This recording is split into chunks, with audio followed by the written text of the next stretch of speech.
On, everybody? Welcome back to the Phaithful Phanatics Show live here on DSM-Media's YouTube channel. Guys, if you are new to the channel, if you like the content, if you want to support, if you want to be interactive, make sure to smash that subscribe button. As always, it is the best spot to get interactive with your host. I am one half of them this morning, Dylan Davis. To my left, my faithful co-host, Scotty. Aaron Nola and the Phillies come to a 7-year, $172 million contract. No team option, no opt-out for Knowles, basically making him a Philly for life. The Eagles get back to it after 2 long weeks off, Scotty, it felt like, as they take on the Kansas City Chiefs in Arrowhead tonight. Is it a Super Bowl rematch or is it a Super Bowl preview? We're going to talk about that later on in the show as well. And the Sixers, after hitting a little 2-game skid, they're 8-2. What's going to happen? They go, or they're 8-3. What's going to happen? They go on the road. They get 2 wins Friday night in an in-season tournament play against the Atlanta Hawks, and then yesterday afternoon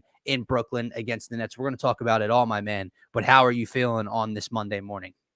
I'm feeling good, man. I'm ready to get to it. We got a long week ahead, it feels like, even though it's Thanksgiving coming up. Got some friends coming to town for the Bills game, so just trying to get ahead of everything this week.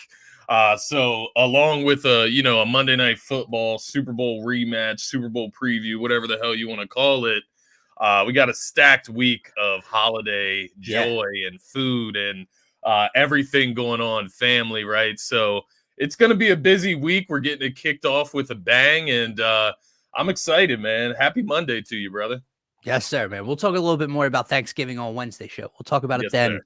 right? We'll get creative with it on Wednesday. But let's start right here with the Phillies offseason. Aaron Nola, the first true big name to come off the board in free agency here in the 2023 MLB offseason. 7 years, $172 million. Makes him a Philly for life. He'll be 37, 38 years old by the time that contract runs out, and we'll see what happens from that point. But thoughts on the signing, Scotty, because this one is sliced right down the middle. It has created a line in the sand for Phillies fans. Some hate it. Some did not want Aaron Nola back, regardless of the successful postseason that he had, minus Game 6 against the Arizona Diamondbacks in the NLCS. Yeah. But regardless of that, they did not want him back. They did not want the inconsistency. They did not want the 4.3 ERA all season long. However, some think it's an incredibly smart thing to do. We're going to get into the details of the contract. We're going to get into what we think, but I want to throw it to you first. Are you on board with Aaron Nola being back, or are you frustrated with Dave Dombrowski and John Middleton? Yeah, I'm on board with Aaron Nola being back all the way. When I saw the news, I was more than excited. Obviously, the last thing that we had heard before this contract came out and the agreement was made public was that they didn't come to an agreement, right? And that they weren't on the same page as far as contract talks, length, money per year, everything involved there. So with that being said, I'm happy to see that we get Nola back. He's your number 2 ace behind Wheeler. He's steady there. He's a guy that's been pitching in Philadelphia for, since the beginning of his career in the MLB, right? Years upon years. He was here before we turned into this World Series contender, and he's here now. He showed his stuff in the playoffs for the most part, I feel. Even in that Game 6 back at home against the Diamondbacks, man. He didn't get crushed. Didn't show up either. So when you look at it from that perspective, It doesn't matter who you have on the mound. If the bats don't show up for you at home, you're not going to win that game regardless. And to that point, who knows how the game changes if your bats get going early like they usually do at home. Maybe it ignites Nola, whatever the case may be. I also think there's something there with Nola being comfortable now, right? Being comfortable, not having to focus about his contract, having to focus on where he's going to get his next money, where he's going to play next year. He's locked in. He should be comfortable. There's 2 sides to that. You can be comfortable in a bad way. You can be comfortable in a good way. I'm hoping that he's comfortable in a good way. This is a place where he obviously wanted to stay. And I think as the contract ages, it's another one of those situations where as it ages, inflation of contracts, it's not going to look that crazy down the line. So I'm all on board for it, right? I was listening to 97.5, taking Alexis to work this morning, and I was listening to Pat Egan talk about it, and obviously John Kincaid and Bob, and they were kind of talking about how you're paying $18 million for Taiwan Walker per year right now. You're paying $7 million more for Aaron Nola per year. That's a hell of a deal when you look at it from that perspective. But I do understand Pat Egan, for example, was not on board, not a fan of it. No. As you mentioned, he looks at him as this inconsistent guy. He's going to have a year on, a year off, a year on, a year off, a month on, a month off. And I get that. That does come with Aaron Nola. That risk, that worry comes with Aaron Nola. But I think the other side of that conversation is, were you really going to get Yamamoto? Were you? You know what I mean? They're still technically, they still say they're going to be aggressive for him. Now, I did hear Bob Nightingale. Apparently, there was an interview. I heard a clip of it, and he basically said, yeah, the rumors are out there that they're still in on him. They're done. He basically went out on a limb and said the Phillies are done in general, big spending. They said they were a game away from the World Series this last season. They don't need to go out here and do a whole bunch. They're just going to add in the margins. And I do think that is the wrong move. If you're going with this Nola extension, you still need to go out and add another arm. And that's what we talked about earlier in this offseason, was that it can't stop at Nola, even if you get Nola back. Hader, Snell, Yamamoto. I get it. Yamamoto's all over the place, right? Feed me Sonny Gray at this point as a number 2/3 starter. Like Snell's probably going to end up getting a higher bag than Nola. He's going to end up probably being over $25 million per year. Yamamoto is going to get a hell of a bag from somebody. I would say those two are out of the running, but bring me Sonny Gray. Like I don't know why that when that rumor released 2 weeks ago or so, it was either or. That doesn't make sense to me now. And sure, you were a game away from the World Series. Yeah, we've heard you lost to a team that showed they didn't belong in the World Series. Yeah, you beat the Braves 2 years in a row. That's a great feat. Yeah. How many years in a row are we going to do that? With just staying even, with not getting better, with not improving. I'll say this. Look, I'm not ecstatic about it. I'm not mad at it. I'm somewhat indifferent. I'm somewhat in the middle of the line. I am cool with Aaron Nola being back. Gotta see how it plays out. The terms, the AAV makes it a lot sweeter. Under $25 million per year. There was more money out there on the table for him. He decided he wanted to come back to Philadelphia. John Middleton, Dave Dombrowski kind of putting together this plan. You've seen it with Trey Turner. You've seen it with Zach Wheeler. You've seen it with Bryce Harper.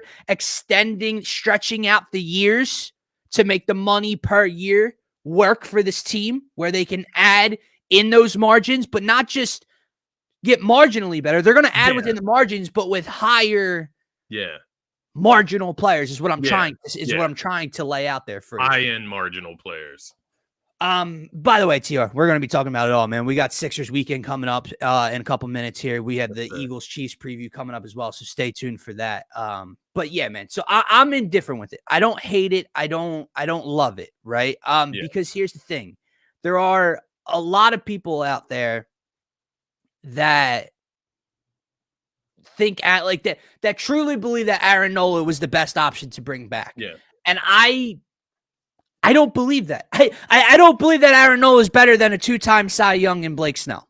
Yeah. And I get the concerns with the innings pitched, and I get the concerns with the walks. He's a 2-time Cy Young winner, guys. He just won it this year. And I know typically if it would feel like when a Cy Young of this year hits the open market, gets paid a lot of effing money, they're going to take a step back or two. And then we're going to be freaking out about the contract and Blake Snell. But I just don't get the talk that I don't understand the talk that he's better than Blake Snell. Okay, congratulations. He eats up more innings. He throws way more innings. Where were those innings when he threw 4 innings or 4 1/3 in Game 6 of the NLCS? Let me ask you, because he couldn't get through it. Is it the timing of it? Is it that it's so early into free agency? It's before Blake Snell gets gathered up. It's before Sonny Gray move happens. Like if Blake Snell, maybe Blake Snell wasn't an option at the end of the day. You know what I mean? No, that's completely fair. He might have to look at it from that perspective. This looks a lot better. Absolutely. Than if you're just I think more so I'm just speaking towards our fellow fan base, or like looking to upgrade. Like you wish they would have looked to upgrade before doing this. For sure. Yeah. But maybe the timing, maybe Nola goes and signs with someone else if you don't. Right. So I don't necessarily hate the timing because I think now it gives you time to figure out rest of your plans and where you want to take it from here. And he lowered the yearly average for you. So does that give you room to sign a Sonny Gray? I agree with Brett wholeheartedly. Yeah. I'm okay. I like it. I'm fine with Nola being back. He's homegrown. It's whatever. Yeah. But you can't be done. No. Explain to me this. That's where I would draw the line. Regular season, we're fine. Wheels, Nola, Ranger, Walker, even though he struggled, won like 16 games this year, right? Yeah. He sucks in the first inning, but he's fine after that. Sanchez, you still have whatever you want to do. They're fine in the regular season. Remind me again the leash that Rob Thompson had with his number 3 starter in the postseason this year. Right. So we're going to make another run with 2 starters and then semi bullpen games the rest of the way. Yeah, and who is you your don't have another guy? Who is your closer? Right.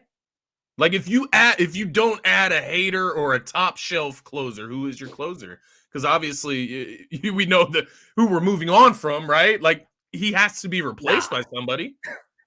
Yeah, no, I agree. So Martian Lynch, Scotty likes it. I'm indifferent on it. I'm fine with him being back. I have no issue. I think it's something that could grow on you, Dylan, as the offseason goes on, as we see things play out. But I would say that line in the sand of me liking it, loving it, versus being in between where you are right now is what else they do. That line is if this is just Nola, then no, it's not a win. Yeah. If it's Nola plus a hater, yeah. Right? Yeah. Like if Snell was going to cost you, more than Nola and you wouldn't have been able to go after another pitcher, then yeah, I'm ecstatic with Nola and someone else. I think that's the way I have to look at it, and I have to hope that they're not done. I have to hope that Bob Nightingale is full of shit and that he doesn't know he doesn't have a read on what the Phillies are doing, and that very well may be the case because at the end of the day, people didn't really see this Nola contract coming. There wasn't a ton of reports on this, so the Phillies are working behind the scenes now. It's the little things that are bothering me. Things like bringing back Jake Cave, right? This utility guy. Like, that's the type of things that I'm like, all right, like, can we just move on from a guy like that and fill in the margins there? But as far as the pitching staff, you still need to add another arm. Yamamoto, if you want to add a starting pitcher, if you want to add a hater, a closer. Sonny Gray would be my target, man. Snell, Yamamoto aren't realistic at this point, in my opinion. So from the looks of it, Sonny Gray. I would throw a little bit extra money his way to get him here. You're already look at our cap every year. Like the Phillies are top 3 in payroll for the last 2 years. We're just gonna put that on hold now. We went to Game 6 of the World Series. We went to Game 7 of the NLCS back-to-back years. We're just gonna put it on hold now and run it back. Corbin Burns. Keep my options open though. Yeah. Like if you bring in Corbin Burns and you have Aaron Nola, right? That's not a bad. It's a pretty good offseason. It's very good offseason. So I mean, you got to keep your options open. I would say any of those guys. In reality, I would be. Now, I will say this about the thing I am interested to see with Aaron Nola is something that you brought up earlier on in the show when you were making your point is he has that weight off his shoulder of contract talks, and some guys. Is that a good thing or a bad thing? Right. Some guys feast off of that. Look what Aaron Judge did. Remember, Aaron Judge bet on himself. Yeah.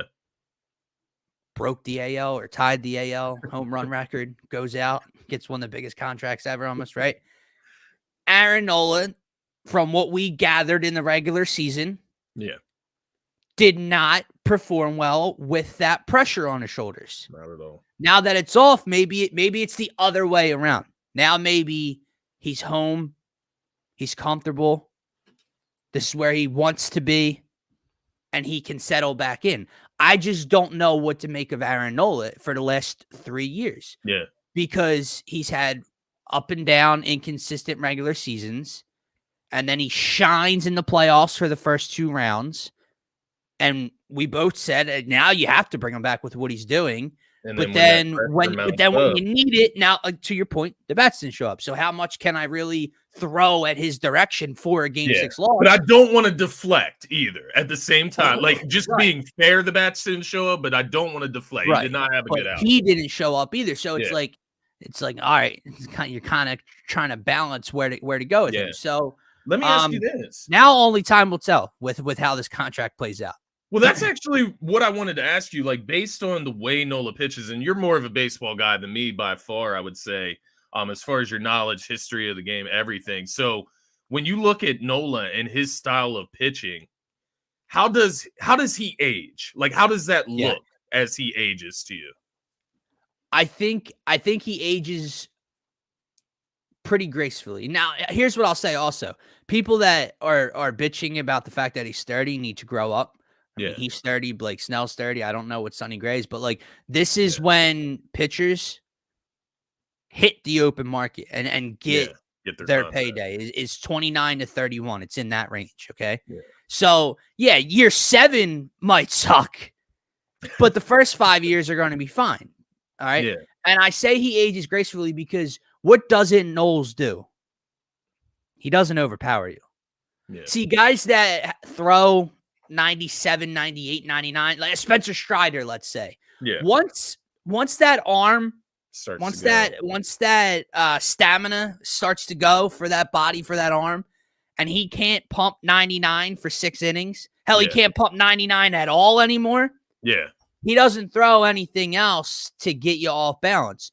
Aaron Nola lives off of the movement, off of the break, everything like that. So those guys can stick around a little bit longer than guys that pump.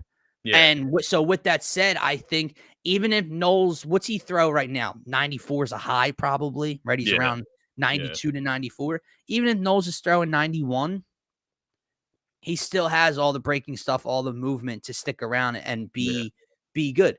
Again, before we wrap up and move on to the Sixers here, you can't be done.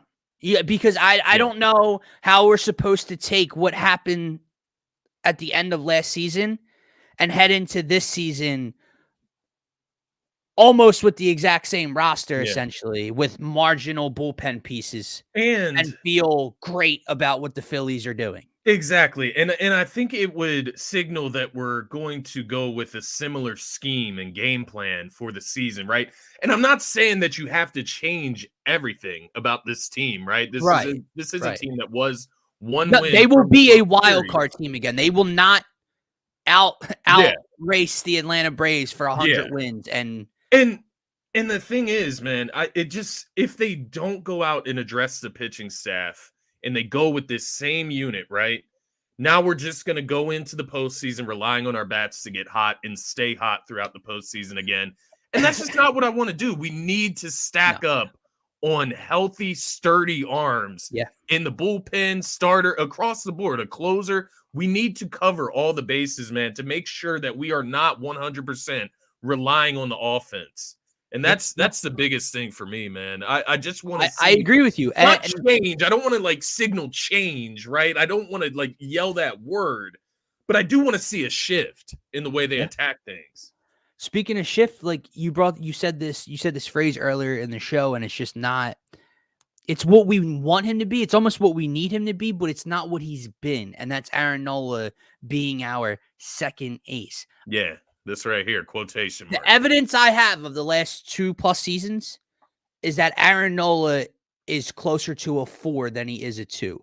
Aaron Nola, to me, right now, would be again, if you went out and got a Sonny Gray, you have 2, where either of them's a 2, they're a 2-3 smash, right? Whoever feeling it at that time is going to be your 2. The other guy now that's a rotation, and it doesn't have to. There's other guys out there that can fit in that 3 mix, right, and work for you. Where now Ranger's a 4, Taiwan's a 5. You still have a guy like Christopher Sanchez. Now that brings depth and protection to this starting rotation. I just have to be proven otherwise that Aaron Nola is a clear number 2. He's being paid to be a number. Hell, he's being paid. I think that's fair. Yeah. And he's just not that. That's the concern I have. Yeah. The money, great. The fact that he took less to be here, he's homegrown, great. Yeah. The playoffs, for the most part, great. Yeah. But I'm tired of sneaking in the last week of the season. Now, this year was a lot easier than the previous year, right? Yeah. But I get they your point, controlled their own destiny. They were the first wild card. I get all that. But like, man, I'm not saying they're gonna win 105 games and beat the Braves for the division. Right. But shouldn't we be aiming for that? Yeah. And to your point, if you're just running back this rotation, you're not aiming for that.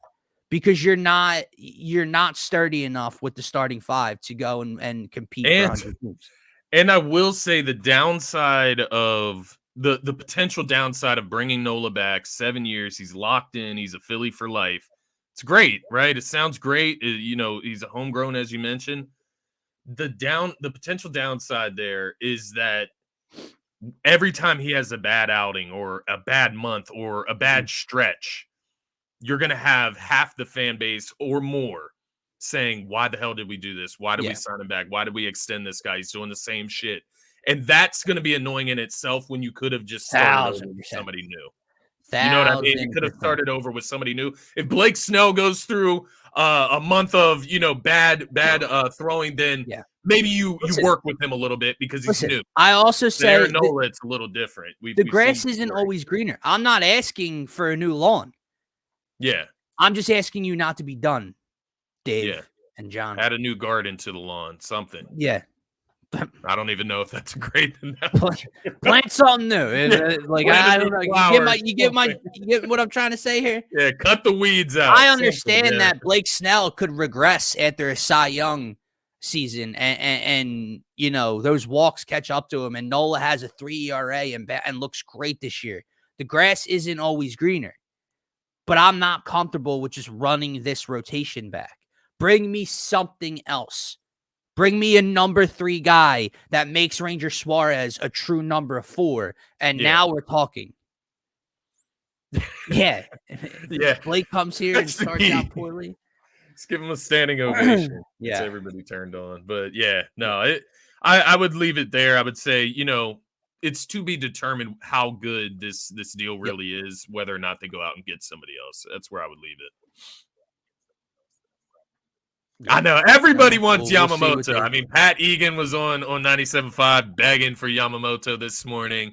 It just doesn't feel like it. It doesn't feel like a player that the Phillies get.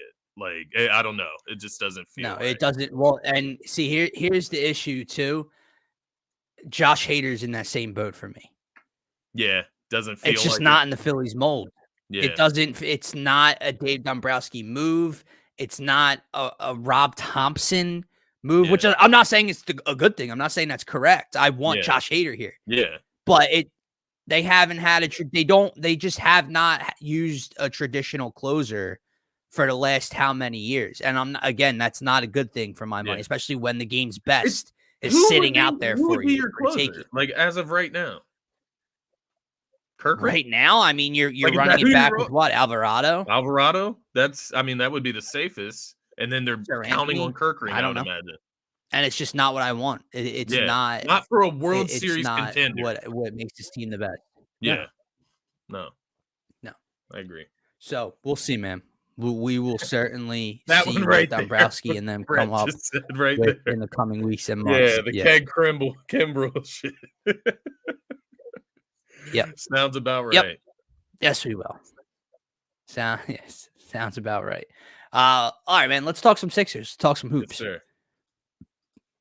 Obviously, the last time we were on here, we were a little upset, and rightfully so. But the Sixers had themselves a hell of a weekend, Scotty. Absolutely. Hell of a weekend. Mr. Embiid had himself. Go to Atlanta Friday night. Yeah. Go to Atlanta Friday night in-season tournament play. Obviously, if they lose, they are borderline eliminated from in-season tournament play. They win this game. Sunday, Batum returns against the Nets. Kick the Nets' teeth in. And we're right back on track. 10-3, 2 seed in the Eastern Conference. Joel Embiid has himself a weekend. Tyrese Maxey's pulling from the logo. DeAnthony Melton's having the best 4-game stretch of probably his career, but for sure his short 76ers career. Batum comes back, fits like a glove, as always. Joel talks about it. Tobias on Friday night, what do you give him? 28, 27 on efficient shooting Friday night. Struggled a little bit yesterday, but that's okay. It's expected to have a down game here and there, especially when your team wins by 20 plus. Thoughts on the weekend, man? I don't even know where to take this conversation from our last conversation, because it's just like trying to balance, like we said, when he's great, we're going to talk about it. And he was phenomenal this weekend and yesterday. Again, another game where he doesn't have to play in the fourth quarter because a lead was just built too strong and held on to with him off the floor, and he gets that good old-fashioned rest, right? So what was your biggest takeaway from this weekend? Biggest takeaway, man, the Sixers bounce right back. And obviously there was a little more to these games, right? You look at the Hawks game on Friday, you had Nick Nurse call it a must-win game. Now, there's a lot of conversation. Was he being serious? Was he being sarcastic? It really doesn't matter. When he says it's a must-win game, we got to take it for what it is. And they went out there and they played like it, man. And you see Joel Embiid go out there, have a very efficient game. He is plus 16, 32, 8, and 7 in that game, 10 for 19 from the field. Tobias Harris, obviously impressive, as you mentioned, 29 points, 10 rebounds in that game, looking aggressive, attacking. And that's what I want to see from these guys, man. I want to see the confidence come out of these guys. And you're starting to see the bench come back around as well, right? The guys on the bench are starting to contribute a little bit more. We found something in Jaden Springer. I think that should be one big takeaway from this weekend of play, even stemming back to that Boston game where he was a plus 20 in there. He is a difference maker depending on the matchup, and maybe not even depending on the matchup. He might be a difference maker that you can keep in the rotation full time, depending how many minutes you want to play him. But he showed signs yesterday, hitting a few threes. He grabs rebounds. He hits the offensive glass. He's a hustle guy. He straps up. He had Trae Young in hell when he was in the game on Friday. So that we found another guy. Then against the Nets yesterday, I think what we saw, and we heard Embiid talk about it after the game, Batum is that glue guy. And when they have Batum specifically, they're going to be a different animal in that starting lineup. When Rocco is able to come off the bench and only have to play 15, 20 minutes max, that's a huge difference maker. Then obviously you're going to get Oubre back at some point. But point being, the Batum, man, he's the epitome of glue guy. Like, he is the epitome of it. He does all the little things. He only has 3 points, 3 rebounds yesterday. And he makes that much of a difference in the game just by playing defense, being in the right spot, dump down passes to Embiid in the post. It is just a revelation. Yeah, PJ Tucker who can shoot and pass, and just think about how effective PJ Tucker. It is Batum. That's the point. And those would be my two takeaways. If D-Melt can continue, maybe not at this rate. Yeah, I mean, he's not going to continue dropping 30 and 28 and whatever, but like the finishing at the rim, that's what I like to see. The dunk, scoring when how do I want to phrase this? I was going to say scoring when you're shorthanded, but that's not what I'm trying to say. Scoring when needed for D'Anthony Melton. And what I mean by that big shots is, when needed. Yeah. In the beginning of the season, it felt like he was forcing the issue. He'd get a defensive rebound, and he'd push it 1-on-4, 1-on-3, and try to finish through contact. Misses a layup, it's going the other way, a dagger bucket, and you're just like, man, no one should be doing that. Tyrese Maxey shouldn't be going 1-on-4. Joel Embiid shouldn't be going 1-on-4 out of control. But specifically, especially, not you. I can't. I know it's kind of messed up. I can't stand when role players make those boneheaded mistakes or take a boneheaded shot. Because if Embiid or Maxey takes a boneheaded shot, I'm going to call you out, but I can live with it at the end of the day. Yeah. When role players are making mistakes in crucial moments, it drives me nuts. And I know that's not fair, but that's just how it is for me, man. A couple things. I do agree. Batum is, like you said, the perfect glue guy. He's just the perfect fit. And I think that's what Embiid was explaining yesterday, I should say, because remember we would all sit here, and he still probably is the best fit, but remember Mikal Bridges would be the perfect fit for this team. That perfect Mikal Bridges is wing. Batum on crack. Like, like sure. crack cocaine. But Batum does everything you need, and it starts up here, like Embiid pointed out. Yeah. He's so savvy. He makes the right play. He's so smart on the floor, man. He knows where to be. He knows where to put guys.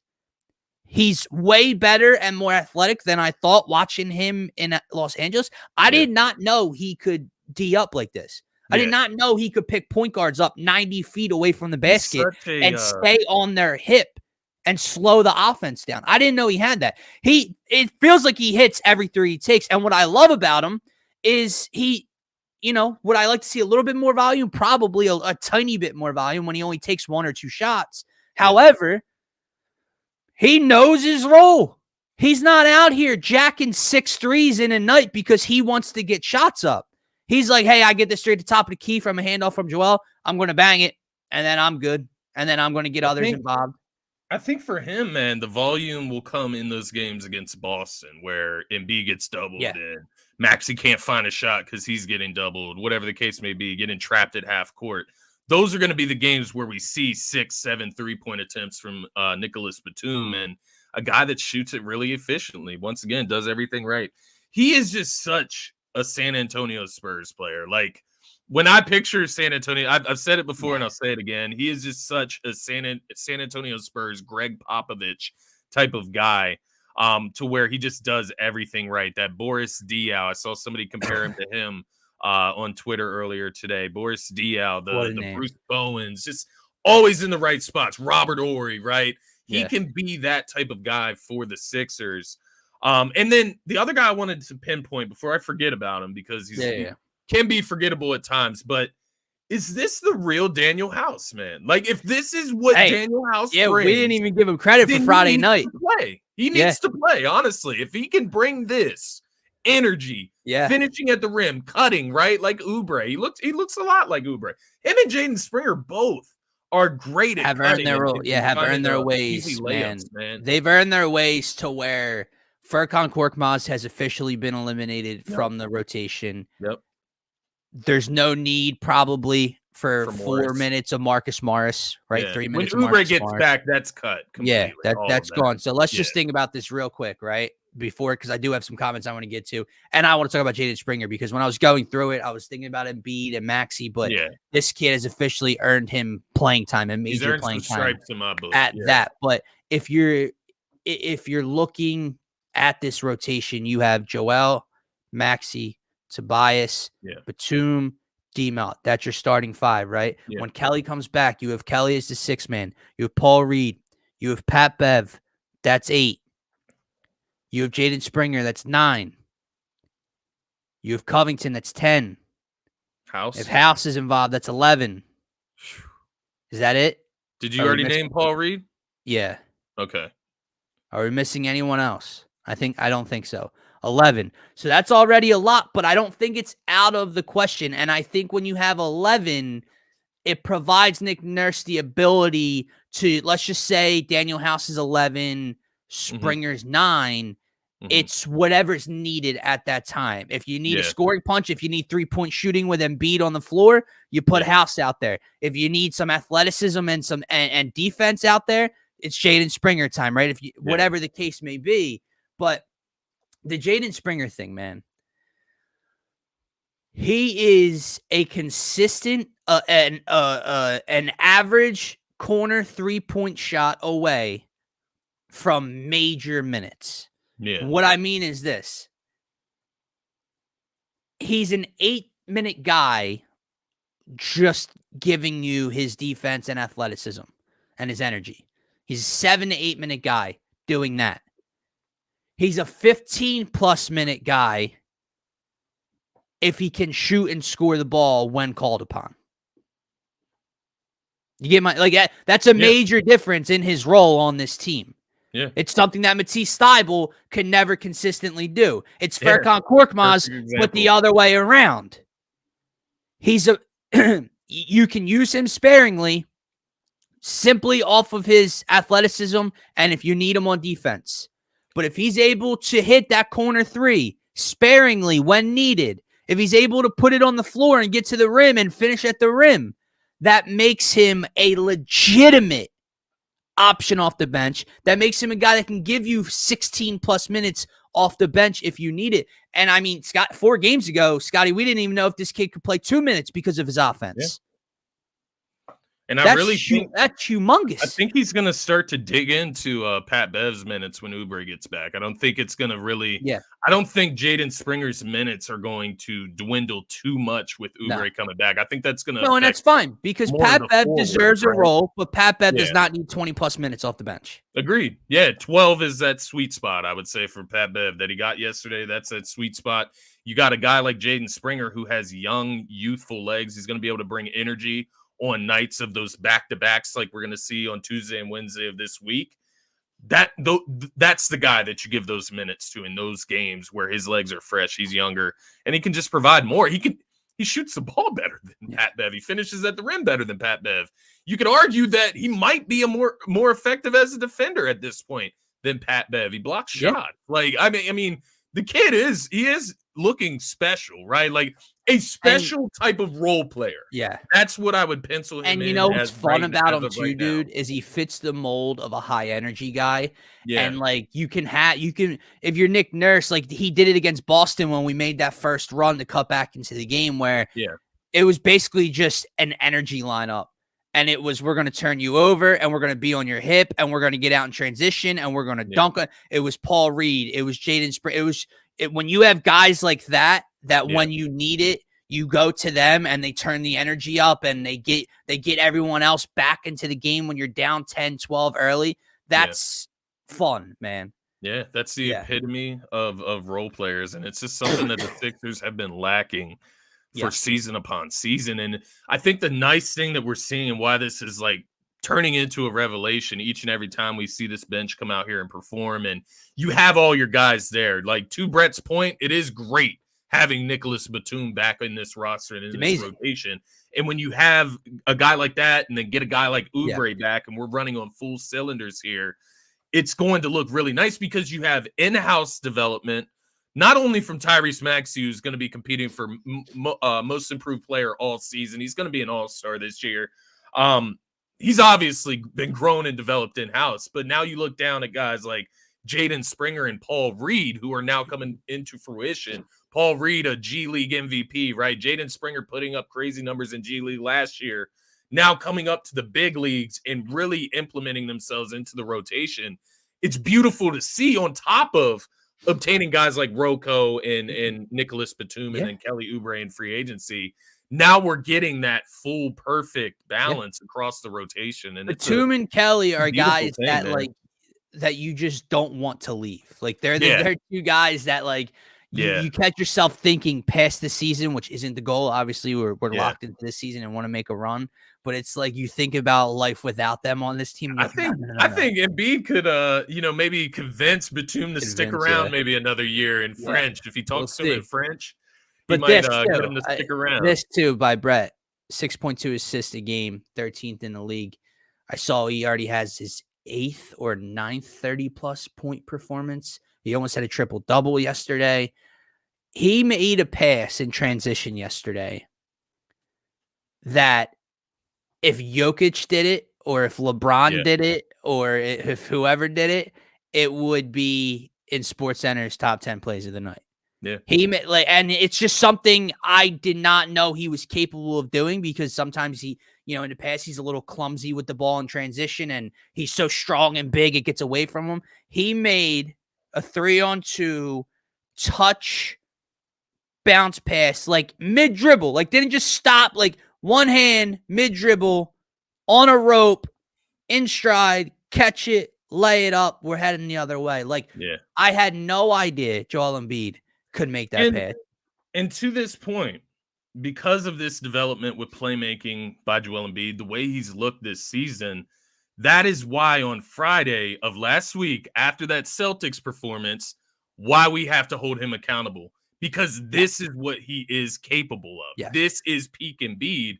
And I do get it. Once again, you get a piece like Batum back on Sunday. That makes things easier. You get 29 from Tobias on Friday. That makes things easier when he's attacking, right? Maxey gives you a great weekend. It all comes together. Things need to operate all around. It can't just be Embiid, but when Embiid is playing with that energy, listen, I do not want to. I do not want to get back into our conversation on Friday with Brett. Maker. I will still say it again, though. Do it against the team. That's right. Agreed. And they did it the first time around. Do it against the Celtics the next time you play them. I will still say that. Absolutely. Great weekend. But Maxey, to see that's what we were trying to convey. Yeah. Where I think we were getting it mixed up with Brett was we wholeheartedly agree that Batum's gonna affect the game against Boston. Yeah. When Kelly comes back, it's going to change things against Boston. You saw it the first time around. I said that the Sixers are a better team than the Boston Celtics before the first game. They win the first game fully healthy against the fully healthy Celtics squad. But the reason I was so up in arms on Friday morning about Thursday's game was this is who they are. Yeah. And when it's not that you don't give me that. Like if Embiid gave us 28 and 10, 27 and 9, we would have been as upset. It's a season low 20. Maxey, bro, you hit 9 threes. You pulled from the logo, but you were scared to shoot against Boston. That's where I get so frustrated about that game. And yes, to Brett's point as well, Boston makes things extremely more difficult on that end of the floor than these teams do. But come on, like Maxey can't get open against the Boston Celtics. Well, the thing for me, once again, like you look at the Horford matchup, and there are times where Horford is guarding Embiid straight up, and it just shouldn't be able to happen. Yeah. But then you'll see him on Friday against Clint Capella, who is a pretty good defensive-minded center. Very good rebounds, plays good defense. He's pretty athletic. Takes him to the shed and spanks him. Like, you know what I mean? Like that's what I'm talking about. And I mean, Nick Claxton hasn't had a successful game against Joel Embiid in 19 years. Nick Claxton. I mean, oh my goodness. Yeah, he was abusing him yesterday. And they abused the Nets. I don't know what they got against the Nets in Brooklyn, but they take them to the shed each and every time for the last 2 years. It's Mr. Back injury. Yeah, not playing again, man. Over there. So, but isn't it crazy? Isn't it crazy how that's not even like a focus anymore? Do you remember his return to the city, bro? Yeah. Him dressed in like that story, that build up was the biggest thing in sports at the moment. And literally a year later, nobody gives a shit. It wasn't mentioned a single time. And I'm not like being like, I want that back, but. It's crazy how that went from the hottest thing around in the NBA to just old teammates. Well, because it's not fun unless he's like shitting on the Sixers, right? We don't want to talk about the Well, it's also not fun when the Nets can't beat the Sixers too. And like when it's not a game. You know what I mean? So no, I do think the one thing I wanted to mention here. Al Horford in Philadelphia might have you beat though, Brett. Al Horford stealing money from the Sixers might. Yeah, I would say Ben gave me more than Al Horford did by far. Yeah, so I mean this dude, that dude wore the red, white, and blue for 1 year, and looked like he forgot how to play the game of basketball. Still killing us. And then winds back the clock every single time he plays. And not every single time. Killed us before we signed him, and now winds back the clock each and every time after we let him, after we traded him to OKC on us. So. Just in the worst moments, though, because in that series last summer, he was not good for like 5 of the 7 he wasn't good, but he hit some. But then in like game 6, he hits a crucial 3 late, and I'm just, man, why stop. Him? Stop. Why him? But I did want to mention, Tyrese Maxey a lot talking about his shooting, the 3 points. It is immaculate. And once again, 11 threes yesterday. He goes 6 for 11 from the 3-point line. Get up over 10 attempts per game. That should be a goal each and every game that he comes out. That dribble handoff with Embiid. I mean, there's no reason you can't get either a mid-range jump shot from Embiid wide open or a Tyrese Maxey 3 or drive to the lane each and every single time. But the playmaking, man, 8 assists in the first half yesterday. And when Tyrese Maxey is able to play make for this team, as well as Embiid, he also falls right in that bucket with Maxey. When they're able to play make for this team as well as score, it opens up the entire floor for this team. And that's what we 1,000%. saw yesterday between the two, man. It makes everything easier. I think that's why you started to see some of the more open three-point attempts for Maxey, because he is fitting those pocket passes right in there and to I'll say Embiid this, on the move. The playmaking's been immaculate from him, man. I'll say, and TR, and I forget Brett commented on it earlier, but TR made a couple posts about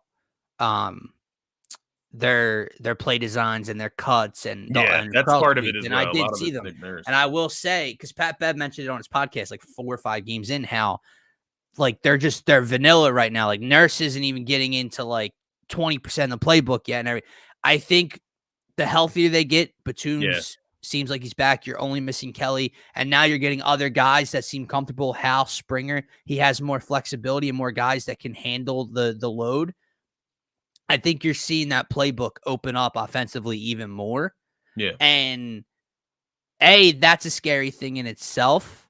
Yeah, for other but teams. It's so fun to watch, man. And you guys talked about the cuts for Embiid, and Springer's not Kelly was doing it when he was there. Tobias has done it. Like the fact that you're seeing this style of basketball is refreshing, to say the least, from what we've been accustomed to when it comes to. It's more entertaining, man. You find yourself like watching the team throughout the games, and when you see a bunch of guys moving around away from the ball, it attracts your eyes. Like it makes you want to watch what else is going on the court, not just the guy with the basketball.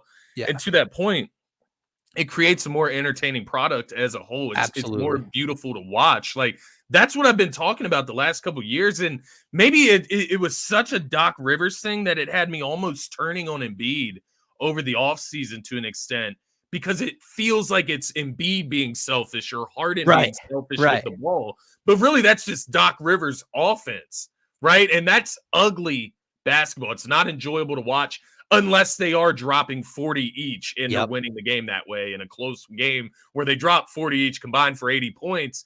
It's like when you get the full team involved, it's just a better product as a whole, and it's more beautiful to watch. Like that's what basketball is about. So it is more than refreshing. I can't say enough about Nick Nurse, and I just can't wait to see more and more. I can't wait until we get Oubre back. If we can make a move for a guy like Caruso or another guard and get them involved in this rotation, I think, we go from, talk about competing and, maybe getting out of the second round to maybe we're competing for a championship. Maybe Nick Nurse was the key to everything in this city. And when it comes Scotty, to basketball, I'll say it for the 1,000th time, and I'll continue to scream it from the rooftops. And to Brett's point, that December 1st matchup is going to be a lot of fun. But if we thought that this team could compete for a title last year with that version of James Harden and that bench and the lack of depth and that head coach, what in the fuck is holding people back from believing that this team can do it? They're not just deeper. They may, like when Kelly comes back, they may have the deepest team in the NBA with guys that can play 15 plus minutes a night. Okay. So they're deeper. The head coach is just blows the previous out of the water. I don't even want to say his name, but just blows the previous head coach out of the effing water. And Embiid's playing at an MVP level, got the same as last year, except hopefully he's healthy in the postseason. Yeah. And then it comes to the point guard. What gives them a better chance of making a championship run? James Harden from last year, or this version of Tyrese Maxey you're getting? Oh, so you're better at the point guard position. You still have your MVP, healthier. You have a better head coach and coaching staff, and you're the deepest team in the league, possibly. Yeah. Yeah, I'd say they can compete with anybody in the league at that point. Yeah.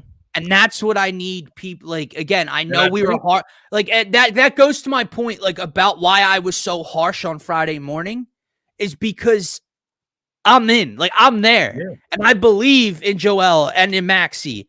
Yeah. That's why I was harsh.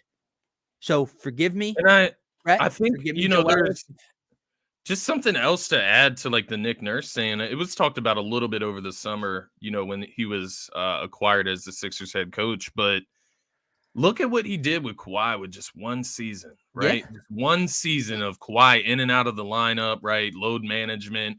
And, you know, all being said, like all due respect to Kawhi Leonard, in the postseason, yes, he went on a crazy tear. The robot. The regular season, I mean, he's not touching it. He wasn't touching Embiid in that regular season. Like Embiid is playing at an MVP level. So when you look at it from that standpoint, can Nick Nurse be that guy that unlocks Embiid in the postseason? Yeah. Now, mind you, Kawhi came from San Antonio. He had the experience with Greg Popovich, won a championship there, won a Finals MVP there. So he had the experience beforehand. It's not that Nick Nurse unlocked Kawhi. But the two versions of Kawhi Leonard were completely different, though. That was the most talent that Nick Nurse ever had, and he won a championship. Right. But to your point about unlocking Kawhi and getting him to lead that team, that first Finals MVP is a completely different version of Kawhi Leonard. Absolutely. Kawhi Leonard was lockdown Kawhi. Yeah, that was what? A 3-and-D role player kind of guy that just exploded and just, you know, had the most impact in that finals run, playing around all those Hall of Famers. Whereas the Toronto Kawhi was everything. Like, they had a lot of talent. They were deep. Lowry, Van Vliet, but Kawhi hasn't looked the same since. No. To be fair, once again, to Nick Nurse, Dude, I'm being serious from that series, and then you kind of got a glimpse of him a little bit after that before more injuries. Kawhi struck fear in you. Yeah. Because he was robotic, bro. Yeah. Robotic in that series and in that playoff when they won that chip. He seemed like the best player in the league on both ends of the floor by far. Yeah. I watch him with the Clippers. Are you scared of Kawhi Leonard on the Clippers? Now he's still a great player. He's still Kawhi Leonard, but he's not Mr. 37 points on 58% shooting Kawhi Leonard. The last thing I'll say before we move on to the Eagles, because we do have to move on here. By the way, we'll also be live right here on the DSM Philadelphia YouTube channel tonight. DSM pregame live, Eagles, Chiefs. Come hang out with us. Give us your predictions, and we'll have a good time there. But you texted me this Friday before the game started. I think Nick Nurse was doing his pregame presser, and he called it a must-win. Yeah. To see them win that game then, to see them respond for their head coach, that's another step in the right direction. That's another difference from previous years. And it's for their head coach to even have the guts to call it a must-win. And I know he was talking about the in-season tournament. I get it. If you lost that game, your hopes to go to Vegas and all that are almost cooked. So I get his point. But for him to kind of make that statement and give his players a test here, to see them respond, still shorthanded, no Batum, no Kelly. They come out and get the job done against a Hawks team who they're 6-6 on the year, but you're on the road. It's important for them as well. They're fully healthy. You went and got the job done. And once again, it's what I kind of preached last week, after that Pacers loss in the in-season tournament. It's okay, I get it. The in-season tournament, it's his first year. Doesn't mean a ton to the fans. But as a competitor in that moment, you want to win the game. You want to win any competition that you are involved in. You go to LA Fitness on Sunday mornings and play pickup basketball. You don't go in there trying to lose. If you're a competitor, right? If you're about yourself, you're not about team, then maybe you do. You just want to get buckets. But most people that play these sports, these team sports togetherness, they want to compete and lift each other up. And to Dame Lillard's point, he made a great point about it, man. These guys like Embiid, Tobias, they're playing for guys like Jaden Springer. I was just going to say that. This money. Yeah. That's who they're playing for, to get these guys those supplement checks to get to Vegas and get an extra payday, man. Not Paul Reed, just got paid, but Kelly Oubre, right? That minimum, risking everything. You don't think he wants an extra $500K to a mil?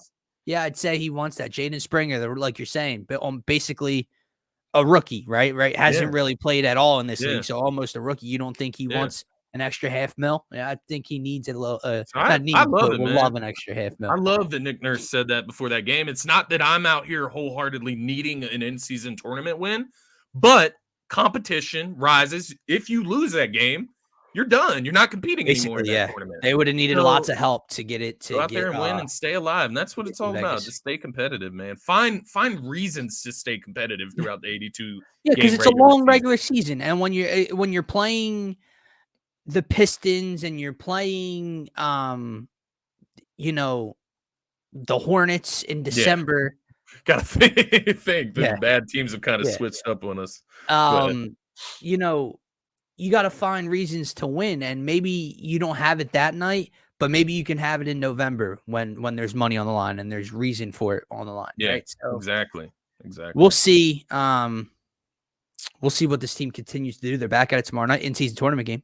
Cavaliers come to town, and then of course the NBA. To Brett's point, which is understandable. Put us against the T-Wolves. Put us against the T-Wolves on the second half of a back-to-back. I won't be surprised if it's nationally televised as well. I'm sure. Tomorrow we're on TNT tomorrow. Oh, okay. So I'll be interested to see if they gave us ESPN Wednesday. They could have. I'll check right now. That matchup is pretty good. It's just on the tail end of a back-to-back. Once again, we could see something similar to last Wednesday against the Celtics, but maybe Embiid doesn't even play. And I wouldn't be.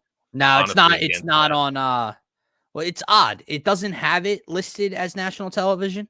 We're on TNT against the Cleveland Cavaliers. We're on NBA TV against the Lakers, which who cares about NBA TV? But the T-Wolves tips at 8, but we're not nationally televised. So yeah, and I'm not. Oh, never mind. The Bucks and Celtics are at 7:30, and then the Warriors and Suns at 10. So yeah, it won't be televised, but nonetheless, we'll see how it goes. We'll see who plays in that game, depending how Tuesday goes. Yeah, man. Looking forward to it. You know what else I'm looking forward to? Yeah, I do. I'm calling it a Super Bowl preview. I know the hot topic is the Super Bowl rematch, and yeah, that's a correct statement. But this is a Super Bowl preview tonight, and this is a statement game for the Philadelphia Eagles. Jalen Hurts seems confident. Jalen Hurts, that knee, a little healthier? I think so. Bradley Roby comes back. Cam Jurgens coming back. Eagles a little bit healthier coming out of the bye week. Obviously, no Dallas Goedert. Thank you to the dirty arm tackle. But anywho, still almost as healthy as they could possibly be, right? To be fair, to head to Arrowhead to take on Patrick Mahomes and the Kansas City Chiefs. Lots to look into in this one, man. And obviously, like I said, we're going to talk keys to victory and standout stars tonight. But just on surface level, this game, I don't know what to read into it, Scotty. Yeah. Because right now, both defenses can attack the opponent's offense in ways to slow this game down. And what I mean by that is what's been the Eagles' strength so far this year? Obviously, normally our identity is running the ball, but with Jalen's knee issue, he hasn't been much of a factor in that department. They've stayed away from the run at times. A.J. Brown's been a monster second in receiving. Devontae Smith, well, that Kansas City secondary is playing on another level right now. Yeah. Something to look into. Meanwhile, the Eagles secondary struggling pretty big time. Big storyline for a lot of people. However, the Chiefs have no wide receivers. Now, they do have a guy named Travis Kelce, who seems pretty important tonight. But if no one else can win their matchups one-on-one, I would hope that Sean Desai has come up with a game plan specifically directed towards Travis Kelce with double teams and triple teams and so on and so forth, rather than just running his same old scheme, because if that's the case, they're just going to pick that zone apart the whole time. But if Kadarius Toney and Sky Moore and McCole Hardman and who I'm missing the other kid, is he a rookie? Rasheed Rice. He's their best receiver, honestly. If they're not winning their matchups against James Bradbury, against Darius Slay, good luck. So I don't know what defense to give the edge to tonight. Yeah, it is interesting, man. And, obviously the Chiefs, they've been prolific defensively this year. I almost want to give the edge to the Philadelphia Eagles defense, though, man. I'll be honest with you. Obviously, we'll get paper with it tonight. on paper, our defense is, I don't even really think it's a question. I think the playmakers we have, the names we have, I don't really think it's all that close. Yeah. But the Chiefs unit as a whole has been keeping them in games. Been better. Yeah, it's been better than the Eagles unit. I think when I come into this game, man, I look at this game, and once again, don't want to get ahead of myself, but I look across the board, and the only difference I see is Patrick Mahomes. And the difference just isn't that wide. Travis Kelce, but Travis Kelce for sure. That would be the difference with no Dallas Goedert all right, well, let me phrase it this way. I'm sorry, I walked AJ Brown. I mean, I know that's what I was just going to say. I was looking at Dallas Goedert, Travis Kelce, but if you're just talking pass catcher, AJ Brown, Travis Kelce. Well, now this right here is the key for me, and obviously Jalen Hurts getting that knee brace off.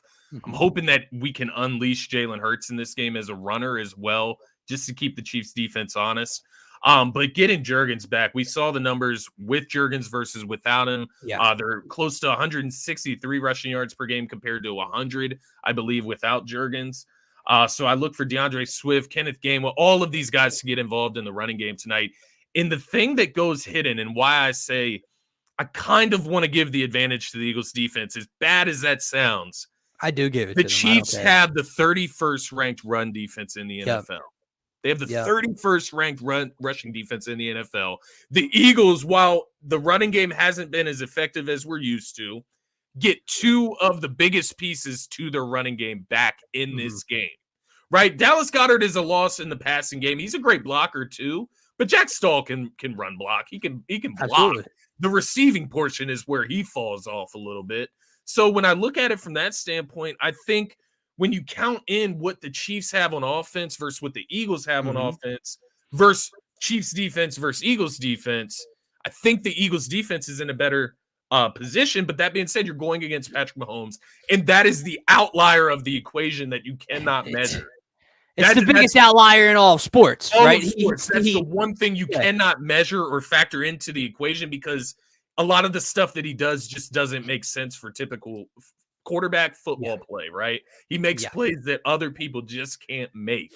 That's the thing I'm looking at tonight, man, is can the Eagles contain the off-script stuff? Because that's not a prolific offense, Dylan. This is not the offense that we saw even in the Super Bowl last year with Juju Smith-Schuster. This is not a prolific offense. But they do have a lot of guys. They have guys on their team outside of Travis Kelce that every single time they catch the ball, it's going to annoy the fuck out of me. Kadarius Toney, right? Sky Moore. Rashee Rice, I'll give him some credit. He looks pretty good. I'll give him a little bit of credit. Right. But he's not Kadarius Toney, right? And Marquez Valdez-Scantling. Like, these guys are annoying. Jerick McKinnon, right out of the backfield. Clyde Edwards-Helaire.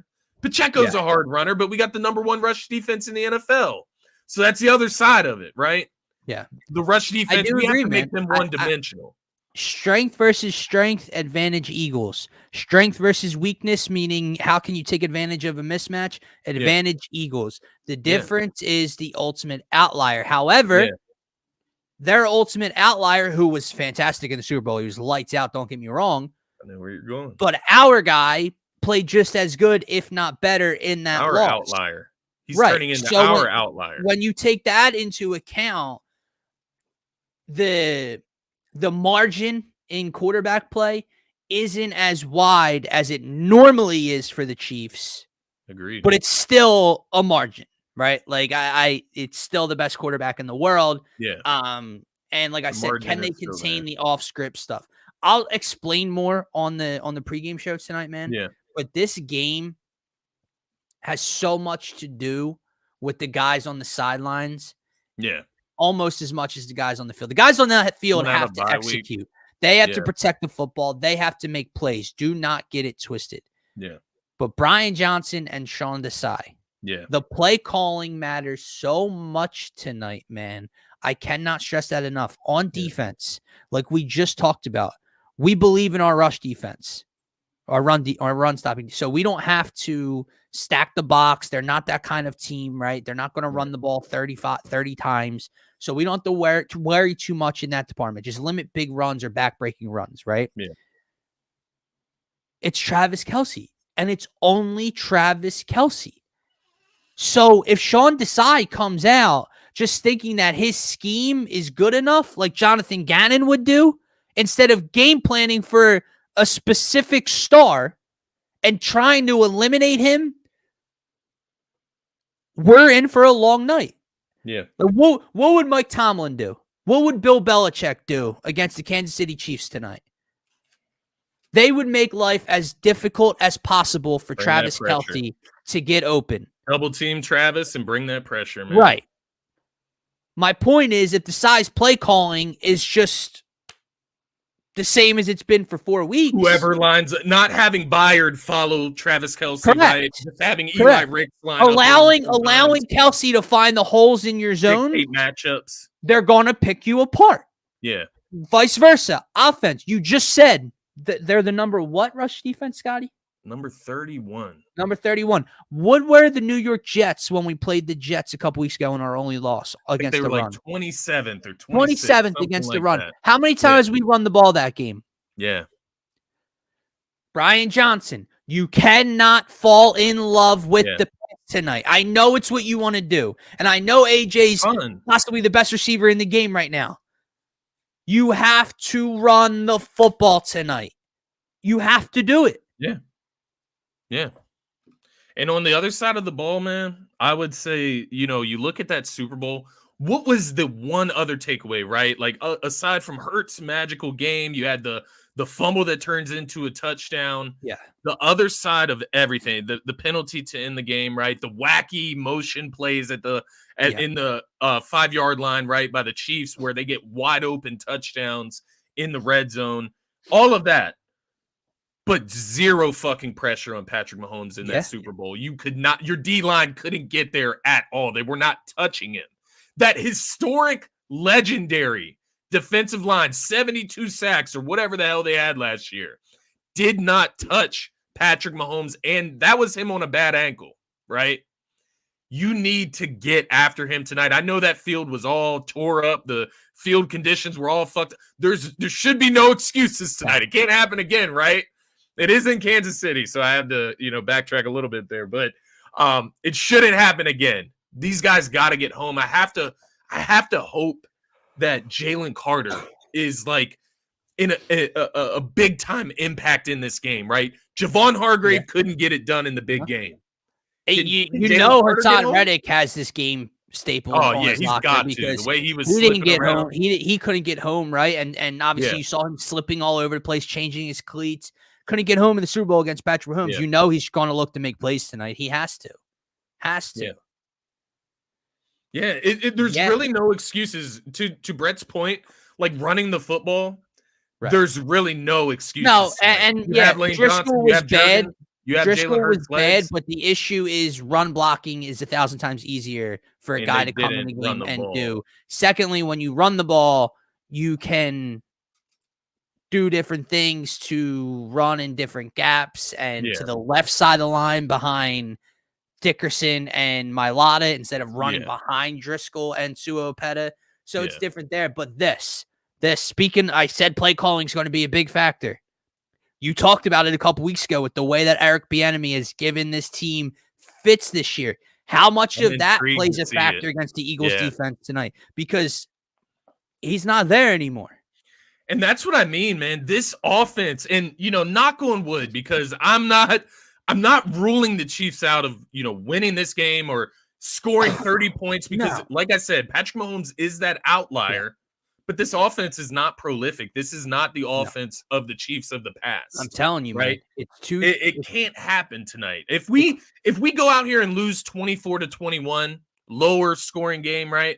Go under the spread, I believe. Yeah. Well, it's actually that would hit it right on the mark at 45, I believe, right? Okay. So 24-21. If it's like a score like that, I don't think this Chiefs team should score 25, 30 plus points on us, man. It shouldn't happen. But it is Patrick Mahomes. It's an outlier. I'll continue to say that throughout this day, just so I don't get ahead of myself and overboard on the Eagles, because I know what the Chiefs are. But it's a great point by Brett. Eric Bieniemy is a huge piece of that play calling. I'll say this.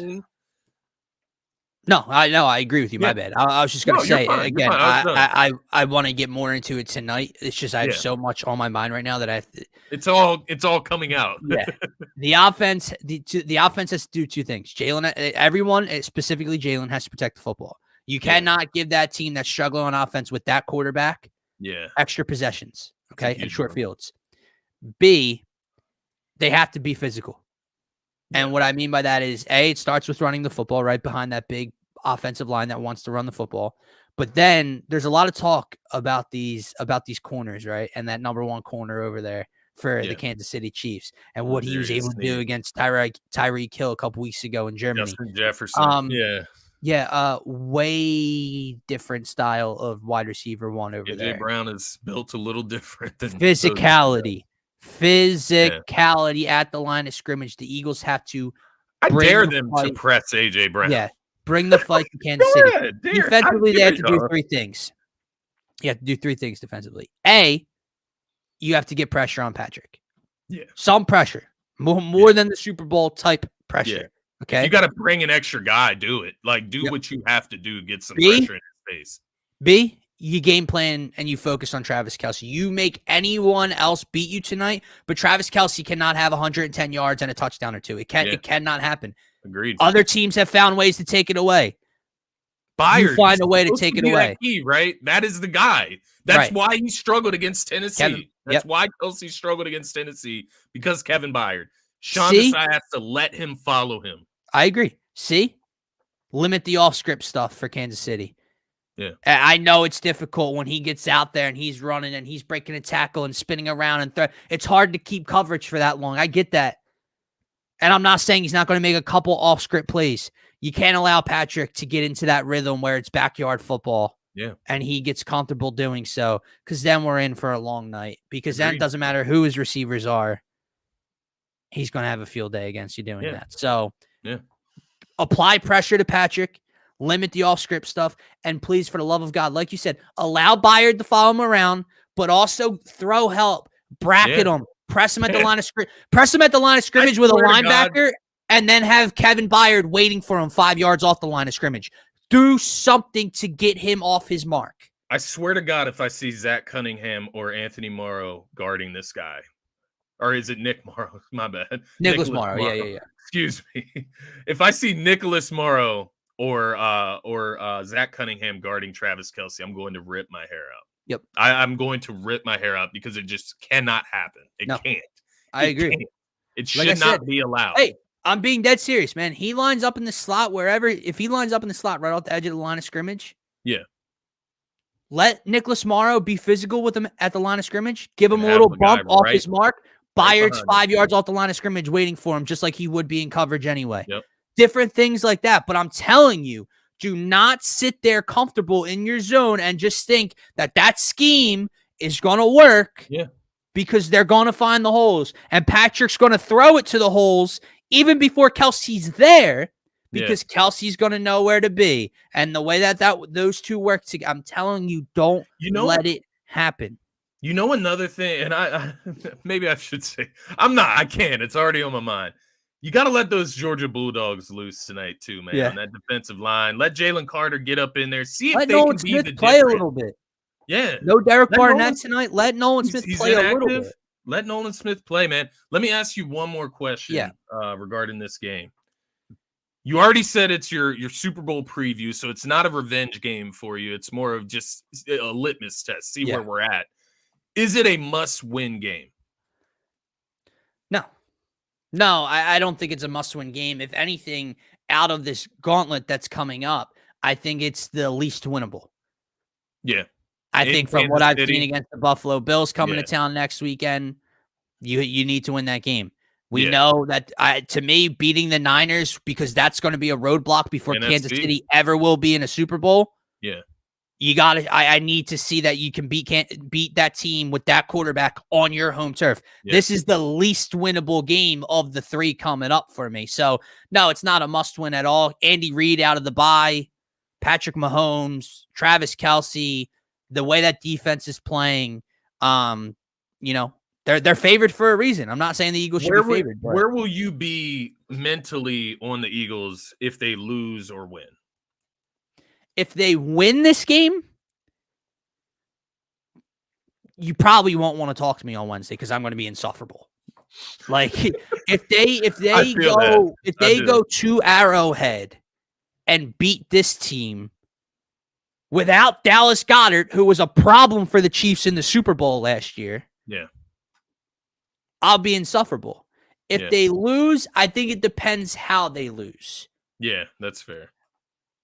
If you get your teeth kicked in tonight, like if the Eagles lose by 16 tonight, 17 tonight, that's somewhat of a problem. Now, does it change my outlook on the rest of the season? No. But I'm going to feel a little differently if they lose to that, if they give up 30 plus to this offense that's been struggling and we turn the ball over on offense and we lose 34-20 or something like that. Yeah, I'm going to have a problem.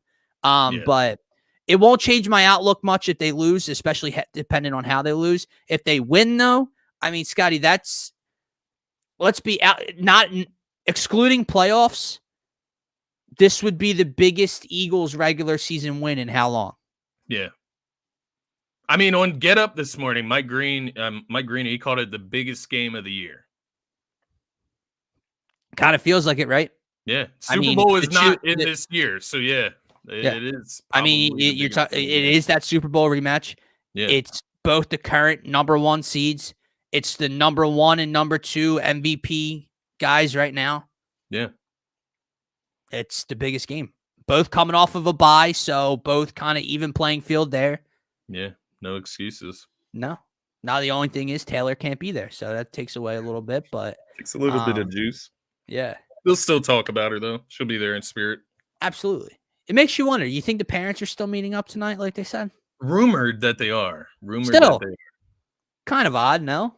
Yeah. A little weird. A little odd. I mean, the Swifts are supposed to be Eagles fans, so I'm just kidding.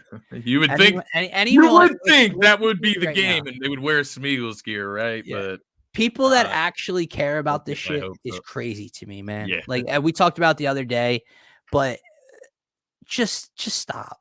Like just stop, man. Like if you're her dad, right? Like, yeah, you grew up here, you're a lifelong Eagles fan. Your daughter, the superstar, which when she was a little girl, you probably never expected this to happen, right? So your daughter, the superstar, the megastar, is dating the game's best tight end of a sport that you've loved your entire life. So to him, Travis Kelce's a megastar probably, right? Yeah. So what are you going to do? Yeah, I'm going to wear the Chiefs lanyard probably, right? You know what I mean? Like, I wouldn't, Dylan. I personally wouldn't. I would personally, me being the type of person I am, I would share a little bit of banter with I would too. Yeah. I said it to you the other day. I would show up in the Eagles jersey. But if if I'm hanging out with Travis Kelce at the backstage of my megastar daughter's concert and he hands me a lanyard, I don't know. That's fair. It is Travis Kelce at the end of the day. If he gives you like a signed jersey, you're not going to hang it on the wall. Right. Because put it this way, it's not the same, but it's like what do you do, Scotty, when let's say you have a son at some point, and your son goes on to play sports, and your son goes on to play Division I basketball, or he makes it to the NFL or whatever. What you gonna do when your son goes to Carolina? Not fund it? He can go wherever he wants, but I ain't funding that shit. I ain't helping. So, no, I'm just playing, man. If he gets a full ride to Carolina and not Duke, then it is what it is. He's going to Carolina. But, no, I'm kidding. It's just funny. Me and my wife have had conversations about this. Like, what if your son got drafted to the Cowboys? Are you going to hate him or are you going to call him a cockroach? And it's like, I mean, you won't catch me in Cowboys gear. No. That's where I draw the line. Personalized jersey for my son that doesn't have a Cowboys star on it. But that's a good one. Maybe I'll wear his college jersey. That's what I'll do. Show the support from day one. But there you go. No, I'm kidding, man. It's hard to. That was a great answer. What you're describing, that's one of those situations where you don't know how you'll react until you're in his shoes, right? And you're Taylor But Swift. banter definitely needs to be first and foremost because absolutely. I mean, like Dan, hey, I mean that's the start of a great relationship, regardless, right? Like Travis, like you come up to Travis Kelce wearing, like imagine if you wore a Jason Kelce jersey too. A Jason Kelce jersey, that would be hilarious. Hilarious. That's what he should do. But to each their own, man. And enjoy the game. Whatever. But anyway, like I said, whoever actually cares about it to an extent where it affects your emotions, talk to somebody. That's all I'll say. Guys, that is going to wrap it up for this Monday edition of the Phaithful Phanatics Show. As always, if you guys like the content, if you are new to the channel, if you want to be interactive throughout any of our shows, specifically DSM pregame live tonight right here on the YouTube channel, Eagles Chiefs preview. We're going to deep dive into this one even more. Make sure to smash that subscribe button help us get to our first 100 subscribers, the new goal we've set for ourselves, and so on and so forth past 100. We appreciate each and every one of you guys, Brett, TR, Martian Lynch, D-Rab, Hunter, everyone that comments along with us. We appreciate each and every one of you. For myself, for Scotty, for DSM, have a great rest of your Monday.